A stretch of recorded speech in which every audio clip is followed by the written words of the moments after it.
I'm Dan Ackerman, and we are here with something that might look a little bit familiar to you. It is the Dell Mini 10 netbook, and it seems like every time you turn around, we're looking at another Dell Mini 10. What makes this guy different is it has an HD screen, a 1366 by 768 screen, and it's got that Broadcom Crystal HD video accelerator that you might have heard about. So I'm calling this particular version the Dell Mini 10 HD.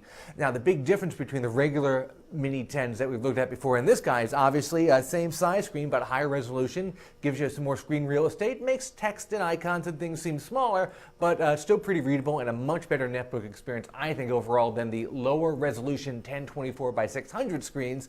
But most importantly, it has that video accelerator chip. That's kind of like the NVIDIA Ion, which is the basic 3D graphics and HD video playback for netbooks, but you can't get the NVIDIA Ion in the current generation of netbooks, at least not yet. So the only option you got right now for real HD video playback is this Broadcom accelerator. Now, there have been a few problems with that so far.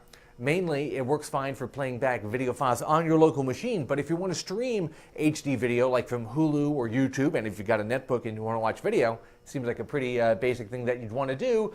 It didn't work before this. You needed the latest beta of the Flash player from Adobe. You needed Flash 10.1 Beta 3. Now that just came out, so we've downloaded it and downloaded the latest Broadcom drivers, installed them on here, and I'll show you a couple examples of playing back HD video, both locally and streaming video. And you know what? It works better, still not quite perfect, and the concept of relying on beta software that you have to download to get basic functionality out of your system, well, that seems a little jacked up if you ask me. So first we're going to take a look at a video file we've got right here on this machine. This is a 720p video. 1080p videos also work fine, but there's really no point in watching one of those on a screen that the resolution does not support. So there you can see full screen 720p video, plays pretty smooth.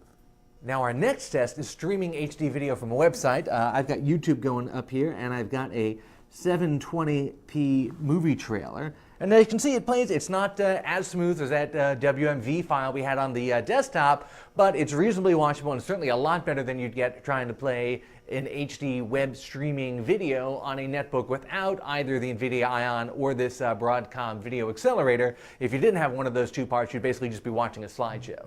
So on the plus side, with a part like that video accelerator in a netbook like this Dell Mini 10, you can actually watch high-definition videos that you have on your machine, and you can get reasonably okay performance watching high-definition streaming web video. Of course, if you wait a little while, we're going to have systems with NVIDIA's Ion GPU, which kind of does the same thing and adds basic 3D graphics, which you certainly don't get from a system like this. So it's kind of a toss-up if you want to get one right now or you want to wait a little bit. Pricing-wise, we were pleased to see that adding the video accelerators to this Dell Mini 10 did not move the price up very much at all, so that is definitely a plus. Also, again, on the downside, if you've got to wait for the third beta version of a piece of third-party software in order to get basic functionality out of your machine, well, we don't really think that's particularly consumer-friendly. I'm Dan Ackerman, and that is the Dell Mini 10 HD Edition.